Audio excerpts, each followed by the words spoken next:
ನಮಸ್ಕಾರ. ನನ್ನೆಲ್ಲ ಆತ್ಮೀಯ ಸ್ನೇಹಿತರಿಗೆ ಮತ್ತೊಮ್ಮೆ ತಮ್ಮೆಲ್ಲರಿಗೂ ಪುರಾಣ ಪುಣ್ಯಕಥೆಗಳಿಗೆ ಸ್ವಾಗತ. ಶುಕ್ಲಾಂಬರಧರಂ ವಿಷ್ಣುಂ ಶಶಿವರ್ಣಂ ಚತುರ್ಭುಜಂ ಪ್ರಸನ್ನವದನಂ ಧ್ಯಾಯೇ ಸರ್ವವಿಘ್ನೋಪಶಾಂತಿ ಬೆನಕನಿಗೆ ಈತನು ಚಕಲು ಪಾಣಿಮೆಟ್ಲು ಒಪ್ಪುವ ವಿಘ್ನೇಶ್ವರ ನಿನಗೆ 21 ನಮಸ್ಕಾರಗಳು. ಗಜಾನನಂ ಗಾಂಗೇಯ ಸಾತ್ಮನೆ ಗೌರಿ ಪುತ್ರ ಗಣೇಶಾಸ್ತಮಂಗಳಂ ಒಂದೇ ದೃಷ್ಟಿ ಗಣೇಶಂ ತಂದೃಷ್ಟಿ ದೋಷ ವಿನಾಶಕಂ ನಮೋ ನಮೋ ವಿನಾಯಕಂ ನಮೋ ನಾರಾಯಣಂ ನಮಸ್ಕೃತ್ಯಂ ನರಂಚೇವ ನರೋತ್ತಮ ದೇವಿ ಸರಸ್ವತಿ ವ್ಯಾಸೋ ಚೈವ ತಥೋ ಮುದ್ರೇತ್. ಶ್ರೀ ಗುರುಭ್ಯೋ ನಮಃ. ಶ್ರೀ ಮಾತ್ರೇ ನಮಃ. ಸ್ನೇಹಿತರೆ, ಈ ಕಥೆನ ರಾಮಚರಿತ ಮಾನಸನ ತೆಗೆದುಕೊಳ್ಳಲಾಗಿದೆ. ಶ್ರೀರಾಮಚಂದ್ರ ಪ್ರಭು ಆಳ್ವಿಕೆ ಕಾಲದಲ್ಲಿ ಒಂದು ನಾಯಿಗೂ ಸಹ ಅದ್ಭುತವಾದ ನ್ಯಾಯ ಒದಗಿಸಿದ್ರು ಅನ್ನೋದಕ್ಕೂ ಈ ಸುಂದರವಾದ ಕತೆ. ಈ ಕಥೆಯಲ್ಲಿ ಬರುವಂಥ ನಾಯಿಗೆ ಯಾಕೆ ಅವರು ನ್ಯಾಯ ತೀರ್ಮಾನ ಕೊಟ್ಟರು, ಮತ್ತೆ ಆ ನ್ಯಾಯ ತೀರ್ಮಾನ ಅವ್ರು ಕೊಟ್ರ ಅಥವಾ ನಾಯಿಗೆ ಬಿಟ್ರ, ಈ ಪರಿಪೂರ್ಣ ಕಥೆನ ಎಲ್ಲೂ ಸ್ಕಿಪ್ ಮಾಡದೆ ನೋಡಿದ್ರೆ ನಿಮಗೆ ಅದು ಪರಿಪೂರ್ಣ ಕತೆ ಗೊತ್ತಾಗುತ್ತೆ. ರಾಮಚಂದ್ರ ಪ್ರಭು ಅವರು ಲಂಕೆಯಲ್ಲಿದ್ದ ಸೀತಾಮಾತೆಯನ್ನು ರಾವಣನ ಸಂಹಾರ ಮಾಡಿ ಕರೆದುಕೊಂಡು ಅಯೋಧ್ಯೆಯಲ್ಲಿ ವೈಭವೋಪೇತವಾಗಿ ರಾಜ್ಯವನ್ನು ಆಳುತ್ತಿರುವ ಸಂದರ್ಭದಲ್ಲಿ ನಡೆದಂಥ ಅಭೂತಪೂರ್ವ ಘಟನೆ. ಇಕ್ಷ್ವಾಕು ಕುಲದ ತಿಲಕರು ಅಯೋಧ್ಯ ನಗರದ ಹೆಬ್ಬಾಗಿಲ್ಲಿ ಒಂದು ಗಂಟೆನ ಹಾಕಿದ್ರು. ಆ ಗಂಟೆ ಏನಪ್ಪ ಅಂದರೆ, ಆ ಗಂಟೆಯಲ್ಲಿ ಯಾರಾದರೂ ನ್ಯಾಯಸಮ್ಮತನವಾಗಿದ್ದರೆ ಮಾತ್ರ ಯಾವಾಗ ಬೇಕಾದ್ರೂ ಬಂದು ಗಂಟೆ ಬಾರಿಸ್ಬೋದು ಅನ್ನೋದು ಒಂದು ಕ್ರಮ. ಹಾಗಾಗಿ ಇಕ್ಷ್ವಾಕು ಕುಲದವರು ಆವಾಗಲೇ ಆ ಗಂಟೆನ ಕಟ್ಟಿದ್ರು. ಅದನ್ನು ವಂಶ ಪಾರಂಪರೆಗೆ ದಶರಥ ಮಹಾರಾಜರು, ಅನಂತರ ರಾಮಚಂದ್ರ ಪ್ರಭುಗಳ ಆಳ್ವಿಕೆಯಲ್ಲೂ ಸಹ ಅದು ಹಾಗೆ ಮುಂದುವರ್ಸ್ಕೊಳ್ತಾ ಬಂತು. ಒಂದು ದಿನ ಹೀಗೆ ಇದ್ದಾಗ ಅಲ್ಲಿ ಆ ಗಂಟೆ ಹೊಡೆಯೋ ಶಬ್ದ ಕೇಳ್ತು. ರಾಮಚಂದ್ರ ಪ್ರಭು ಆಗ ತಾನೇ ಸಭೆ ಮುಗಿಸ್ಕೊಂಡು ಮಧ್ಯಾಹ್ನ 12:30 1 ಗಂಟೆಯ ಸಮಯದಲ್ಲಿ ಎಲ್ಲರೂ ಊಟಕ್ಕೆ ಅಂತ ಹೋದಾಗ ಆ ಗಂಟೆ ಬಾರಿಸ್ತಾ ಇತ್ತು. ಆ ಕ್ಷಣ ರಾಮಚಂದ್ರ ಪ್ರಭು ಅದನ್ನು ಆಲಿಸಿದಂಥ ಆ ಸದ್ದನ್ನು ಕೇಳಿ ಲಕ್ಷ್ಮಣಗೆ ಹೇಳಿದ್ರಂತೆ, ಲಕ್ಷ್ಮಣ, ಯಾರಿಗೋ ಸಮಸ್ಯೆ ಬಂದಿದೆ, ಹೋಗಿ ನೋಡು ಅಂದ್ರಂತೆ. ಸರಿ, ಆ ಕ್ಷಣ ಅಲ್ಲಿಂದ ಲಕ್ಷ್ಮಣ ಮಹಾಪ್ರಭು ಬಂದ್ರಂತೆ. ನೋಡೋದಂತೆ ಆಶ್ಚರ್ಯ ಏನಪ್ಪ ಅಂದರೆ, ಒಂದು ನಾಯಿ ಆ ಗಂಟೆ ಹೊಡಿತಾ ಇತ್ತಂತೆ. ನಾಯಿ ಗಂಟೆ ಹೊಡಿತ ಜೊತೆಗೆ ತನ್ನ ಮುಖದಿಂದ ರಕ್ತ ಸುರಿತಾ ಇತ್ತು, ಮತ್ತೆ ಅದು ತುಂಬ ಗಾಯಗೊಂಡಿತ್ತು. ಏನು ಅಂತ ಆಶ್ಚರ್ಯ ಕೇಳಿದಾಗ ಅದು ಮನುಷ್ಯನ ರೀತಿಯಲ್ಲಿ ಮಾತಾಡ್ತಾ ಇತ್ತಂತೆ. ಅಂದರೆ ಮನುಷ್ಯನ ಭಾಷೆ ಚೆನ್ನಾಗಿ ಗೊತ್ತಂತೆ. ಅವಾಗ ಕೇಳ್ತಂತೆ, ಪ್ರಭು, ನಾನು ರಾಮಚಂದ್ರ ಪ್ರಭು ನೋಡಬೇಕು, ನನಗೆ ನ್ಯಾಯ ಬೇಕು ಅಂದಾಗ, ಏನಾಯ್ತು ಇಲ್ಲ, ನಾನು ರಾಮಚಂದ್ರ ಪ್ರಭು ಹತ್ರನೇ ಹೇಳ್ತೀನಿ, ನನ್ನ ಕರ್ಕೊಂಡು ಹೋಗ್ತೀರಾ ಅಂದ್ರಂತೆ. ಸರಿ, ನೀನು ಇಲ್ಲೇ ಇರೋ, ರಾಮಚಂದ್ರ ಪ್ರಭುನ ಕೇಳ್ಕೊಂಡ್ಬಿಡ್ತೀನಿ ಅಂತ ಲಕ್ಷ್ಮಣ ಹೋದ್ರಂತೆ. ಅಣ್ಣ, ಒಂದು ನಾಯಿ ಬಂದಿದೆ, ಆ ನಾಯಿ ನಿಮ್ಮನ್ನು ನೋಡ್ಬೇಕಂತೆ, ಮಖಾಲ ರಕ್ತ ಸುರಿತಾ ಇದೆ, ಅದು ನಿಮ್ಮ ಹತ್ರ ನ್ಯಾಯ ಕೇಳ್ತಾ ಇದೆ ಅದರಂತೆ. ಅದನ್ನು ಆಲಿಸಿದಂಥ ರಾಮಚಂದ್ರ ಪ್ರಭು, ಸರಿ ಈ ಕ್ಷಣ ಅದನ್ನು ಕರೆದುಕೊಂಡು ಹೋಗಿ ಶುಶ್ರೂಷೆ ಮಾಡಿ ಕರ್ಕೊಂಡ್ಬನ್ನಿ, ನಾನು ಅಷ್ಟೊತ್ತಿಗೆ ರಾಜ್ಯಸಭೆಗೆ ಬರ್ತೀನಿ ಅಂತ. ಇದನ್ನು ಆಲಿಸಿದ ಅಲ್ಲಿನ ಸಾಮಂತ ರಾಜರು, ಮಂತ್ರಿಗಳು ಎಲ್ಲ ಸಭೆಗೆ ಬಂದರಂತೆ. ಏನು ಆಶ್ಚರ್ಯ, ನಾಯಿ ಬಂದು ಮಾತಾಡ್ತಾ ಇದೆ, ಮಂದಿ ನ್ಯಾಯ ಕೇಳ್ತೆ ಅಂತ ಎಲ್ಲ ಕವಕಚಿತ್ತವಾಗಿ ಕುತೂಹಲವಾಗಿ ಕೂತ್ಕೊಂಡಿದ್ದಾರೆ. ಆವಾಗ ನಾಯಿಗೆ ಶುಶ್ರೂಷೆ ಮಾಡಿ ಕರ್ಕೊಂಡ್ಬಂದ್ರಂತೆ. ಆವಾಗ ರಾಮಚಂದ್ರ ಪ್ರಭು ಸಹ ಅದಕ್ಕೆ ಎಲ್ಲರಿಗೂ ಗೌರವಿಸುವ ಥರ ಆ ನಾಯಿಗೂ ಸಹ ಒಂದು ಪೀಠ ಕೊಟ್ಟು ಕೂತ್ಕೊಳ್ಳೋಕೆ ಕೇಳುತ್ತೆ. ಆವಾಗ ಶ್ರದ್ಧೆಯಿಂದ ಕೇಳದಂತೆ, ಏನು ನಿನ್ನ ಸಮಸ್ಯೆ ಹೇಳು ಅಂತಂದ್ರೆ, ಪ್ರಭು, ಈ ನಿನ್ನ ಅರಮನೆಯಿಂದ ಒಂದು 5 ಕಿಲೋಮೀಟರ್ ದೂರದಲ್ಲಿ ಒಂದು ಶಿವನ ದೇವಾಲಯ ಇದೆ. ಆ ಶಿವನ ದೇವಾಲಯದ ಬಳಿ ನಾನು ಪ್ರತಿದಿನ ಪ್ರಸಾದ ಬರುವಂಥದನ್ನ ಅದನ್ನು ತಿನ್ಕೊಂಡು ನನ್ನ ಜೀವನ ಅಲ್ಲೇ ಕಳೀತಾ ಇದ್ದೀನಿ ಪ್ರಭು. ಇವತ್ತು ಮಧ್ಯಾಹ್ನ ಒಬ್ಬ ಭಿಕ್ಷುಕ, ನಾನು ಅವನ್ನ ಬೊಗಳಿಲ್ಲ, ಅವನ್ನ ಕೂಗಲಿಲ್ಲ, ಏನಿಲ್ಲ, ನನ್ನ ಪಾಡ ನಾನು ಕೂತ್ಕೊಂಡಿದ್ದೆ ಒಂದು ಮೂಲೆಯಲ್ಲಿ. ಬಂದವನೇ ನಾನು ನೋಡಿ ಏನೇನೋ ಬಿಡುತ್ತಾ ತನ್ನ ಕೈಯಲ್ಲಿದ್ದ ಒಂದು ಆ ಕಟ್ಟಿಗೆಯಿಂದ ನನ್ನ ತಲೆನ ಹೊಡೆದ ಸ್ವಾಮಿ ಅಂದಾಗ, ಆ ತಲೆ ಹೊಡೆದಾಗ ನನಗೆ ನೋವು ಚಿಳ್ಳುಕಾಗ ನಿಮ್ಮ ಹತ್ರ ಬಂದೆ, ನ್ಯಾಯ ಕೊಡಿಸಿ ಅಂದಾಗ, ಅದನ್ನು ಆಲಿಸಿದ ರಾಮಚಂದ್ರ ಪ್ರಭು ಹೇಳಿದಂತೆ, ನೀನೇನ ತಪ್ಪು ಮಾಡ್ದ ಅಥವಾ ನೀನೇನ ಬಳ್ದ? ನಾನು ಹೇಳಿದ್ನಲ್ಲ ಸ್ವಾಮಿ, ನಾನು ಬೊಗಳಿಲ್ಲ, ನಾನು ಅವನ್ನ ಕಚ್ಚಲಿಕ್ಕೂ ಹೋಗಲಿಲ್ಲ, ನನ್ನ ಪಡ ನಾನು ಕೂತ್ಕೊಂಡಿದ್ದೆ. ಸರಿ, ನಾನು ಅವನು ಕರೆಸ್ತಿದ್ದೀನಿ ಅಂದ್ಬಿಟ್ಟು ಅವಾಗ ಲಕ್ಷ್ಮಣ ಪ್ರಭುಗೆ ಹೇಳದಂತೆ, ಈ ಕ್ಷಣ ಅವನು ಮಲಗಿರ್ತಾನಲ್ಲ, ಅವನು ಹೋಗಿ ರಾಜಭಟ್ರ ಸಭೆ ಕರ್ಕೊಂಬನ್ನಿ ಅಂತಂತೆ. ಸರಿ, ಇವರೆಲ್ಲ ಹೋದಂತೆ ಮಲಗಿದ್ನಂತೆ ಅಲ್ಲೇ ಅದೇ ದೇವಸ್ಥಾನ ಹತ್ರ. ಸರಿ, ಆ ಭಿಕ್ಷುಕನ್ನು ಕರ್ಕೊಂಡ್ಬಿಟ್ಟೆ. ಏನು ಆಶ್ಚರ್ಯ, ಆ ಭಿಕ್ಷುಕರನ್ನ ರಾಜಭಟ್ರು ಬರ್ಕೊಂಡು ಏನನ್ನ ತಪ್ಪು ಮಾಡಿಬಿಟ್ನ ಅಂತ ಭಯದಿಂದ ಬಂದೆ ರಾಮಚಂದ್ರ ಪ್ರಭು ಮುಂದೆ ನಿಂತ ತಕ್ಷಣ ಅವನಿಗೆ ಏನು ಹೇಳೋಕ್ಕಾಗಲಿಲ್ವಂತೆ. ನೋಡಿದಂತೆ ರಾಮಚಂದ್ರ ಪ್ರಭು ಅದ್ಭುತವಾಗಿ ಸೂರ್ಯ ಬೆಳಗ್ತಾ ಇದ್ದಾರಂತೆ. ಅವಾಗ, ಏನಪ್ಪ ಭಿಕ್ಷುಕ, ನೀನು ಈ ನಾಯಿ ಹೊಡೆದ ಅಂತ ಕೇಳದಂತೆ. ಅವಾಗ ಅವ್ರು ನೋಡ್ತಾ ಅವನಿಗೆ ಸುಳ್ಳು ಹೇಳೋಕ್ಕಾಗಲಿಲ್ವಂತೆ, ನಿಜಾನೇ ಹೇಳದಂತೆ. ಹೌದು ಸ್ವಾಮಿ, ನಾನು ಹೊಡೆದೆ, ಏನು ಕೊಡದೆ ಅಂತ ಕೇಳದಂತೆ. ಅವಾಗ ಹೇಳ್ತಂತೆ, ನೋಡಿ ಸ್ವಾಮಿ, ನಾನು ಬೆಳಿಗ್ಗೆಯಿಂದ ಭಿಕ್ಷೆಗೆ ಆಚರಿಸ್ತೀನಿ ಹೋದು, ನನಗೆ ಒಂದು ಚೂರು ಭಿಕ್ಷೆ ಸಿಕ್ಕಿಲ್ಲ, ಮಟಮಟ ಮತ್ಸ್ಯಾನ, ಬಿಸಿಲು ಬೇರೆ ಜಾಸ್ತಿ ಇತ್ತು.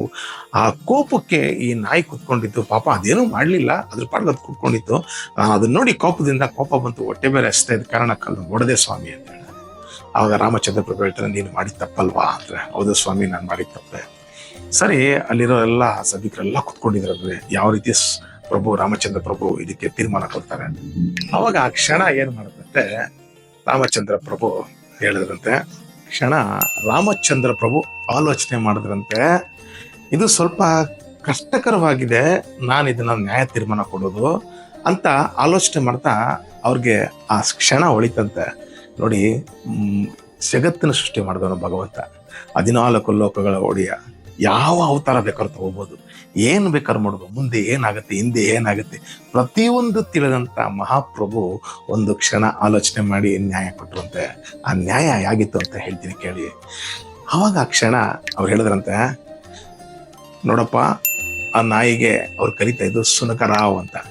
ಸುನಕರಾವ್, ನಿನಗೆ ಈ ನ್ಯಾಯನ ಸಮ್ಮತವಾಗಿ ತೀರ್ಮಾನ ಕೊಡುವಂತ ಸೌಭಾಗ್ಯ ಕೊಡ್ತೀನಿ, ನೀನೇ ಇದಕ್ಕೆ ಒಂದು ಒಳ್ಳೆ ತೀರ್ಮಾನ ಕೊಡು. ಯಾಕಂದ್ರೆ ಆ ನೋವು ಅನುಭವಿಸ್ತು ನೀನು, ಯಾಕಂದ್ರೆ ಮನುಷ್ಯರಿಗಾದ್ರೆ ನಾನು ತೀರ್ಮಾನ ಕೊಡಬಲ್ಲೆ, ಇದು ಪ್ರಾಣಿ ಮತ್ತೆ ಮನುಷ್ಯನ ನಡುವೆ ನಡೆದಿರೋ ಕಾರಣ ಇವನು ನಿಜ ಹೇಳ್ತಾ ಇದ್ದಾನೆ. ಈಗ ಆ ನೋವನ್ನ ನೀನು ಸಹ ಬರ್ಸಿದ್ಯಾ, ಇದಕ್ಕೆ ನೀನೇ ಒಂದು ಉತ್ತಮವಾದ ನ್ಯಾಯ ಒದಗಿಸು ಅಂತೇಳಿ ಅದಕ್ಕೆ ಬಿಡ್ತಾನೆ. ಅವಾಗ ಆ ಕ್ಷಣ ನಾಯಿ ಏನ್ ಹೇಳುತ್ತೆ ಕೇಳ್ತೀರಾ, ಆಶ್ಚರ್ಯ ಪಡ್ತೀರಾ, ಏನ್ ಹೇಳುತ್ತೆ ಅಂತಂದ್ರೆ, ಅವಾಗ ಹೇಳುತ್ತೆ, ಪ್ರಭು ನಾನು ಏನ್ ಕೇಳಿದ್ರು ನಡ್ಸ್ಕೊಡ್ತೀರಾ ಅಂದ್ರೆ, ಖಂಡಿತ. ನಾನು ಕೇಳಿದ ಶಿಕ್ಷೆ ಅವನು ಕೊಡ್ತೀರಾ ಅಂದ್ರೆ, ಖಂಡಿತ ನಡ್ಸ್ಕೊಡ್ತೀನಿ ಹೇಳು ಅಂದ್ರಂತೆ. ಅದೇ ದೇವಾಲಯದ ಧರ್ಮದತ್ತಿಯಾಗಿ ಅವನ್ನ ನೇಮಕ ಮಾಡ್ರಿ ಅಂತ. ಅಲ್ಲಿರೋರೆಲ್ಲ ಆಶ್ಚರ್ಯ ಆಗ್ಬಿಡ್ತಂತೆ, ಏನ್ ನ್ಯಾಯಿ ಈ ತರ ತೀರ್ಮಾನ ಕೊಡ್ತಲ್ಲ, ಇವನು ನೋಡಿದ್ರು ಇದಕ್ಕೆ ಇವನ್ಗೆ ಅದೇ ರೀತಿ ಒದೆ ಕೊಟ್ಟಿನೇ ಅದೇ ರೀತಿ ಅವನಿಗೆ ರಕ್ತ ಬರ್ಸ್ಬೇಕು ಅಂತ ಆಲೋಚನೆ ಮಾಡ್ತಿದ್ದ ಜನಗಳಲ್ಲಿ ಒಂದು ಕ್ಷಣ ಗಲಿಬಿಲಿ ಆಯ್ತಂತೆ. ಏನ್ ಇಂಥ ಒಂದು ನ್ಯಾಯ ತೀರ್ಮಾನ ಮಾಡ್ತಲ್ಲ, ಪ್ರಭು ಬೇರೆ ಸಮಯೋಚಿತವಾಗಿ ಸುಮ್ಮನೆ ಕೂತ್ಕೊಂಡಿದ್ದಾರಲ್ಲ ಅಂದ್ರಂತೆ. ಅವಾಗ ನಿನಗೆ ಇದು ಸಂತೋಷನಾ ಅಂತ ಕೇಳಿದಂತೆ ರಾಮಚಂದ್ರ ಪ್ರಭು. ಹೌದು ಪ್ರಭು ಅಂತಂತೆ. ಅವಾಗ ಆ ಕ್ಷಣ ಏನ್ ಮಾಡದಂತೆ, ಆ ಒಂದು ಭಿಕ್ಷುಕನಿಗೆ ರಾಜೋಚಿತವಾಗಿ ಅವನಿಗೆ ಸಂಸ್ಕಾರ ಮಾಡಿ ತಗೊಂಡ್ಕೊಂಡೋಗಿ ಅವನಿಗೆ ಅದೇ ದೇವಾಲಯದ ಧರ್ಮದರ್ಶಿಯಾಗಿ ಮಾಡಿ ಕಳಿಸಿದ್ರಂತೆ.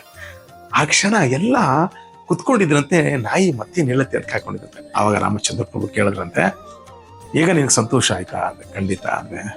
ಅದಕ್ಕೆ ಕೇಳಿದಂತೆ, ಯಾಕೆ ನೀನು ಅವನಿಗೆ ಆ ಧರ್ಮದರ್ಶಿ ಆಗ ಪಟ್ಟ ಕೊಡು ಅಂತ ಕೇಳಿದೆ ಅಂದ್ರೆ.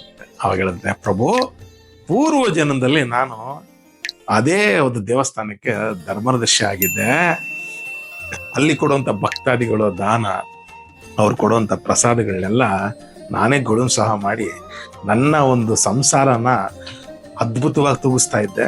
ಬಂದಂತ ಹಣಗಳನ್ನೆಲ್ಲ ನಾನೇ ಸವಿಯೋಗ ಮಾಡ್ತಿದ್ದೆ.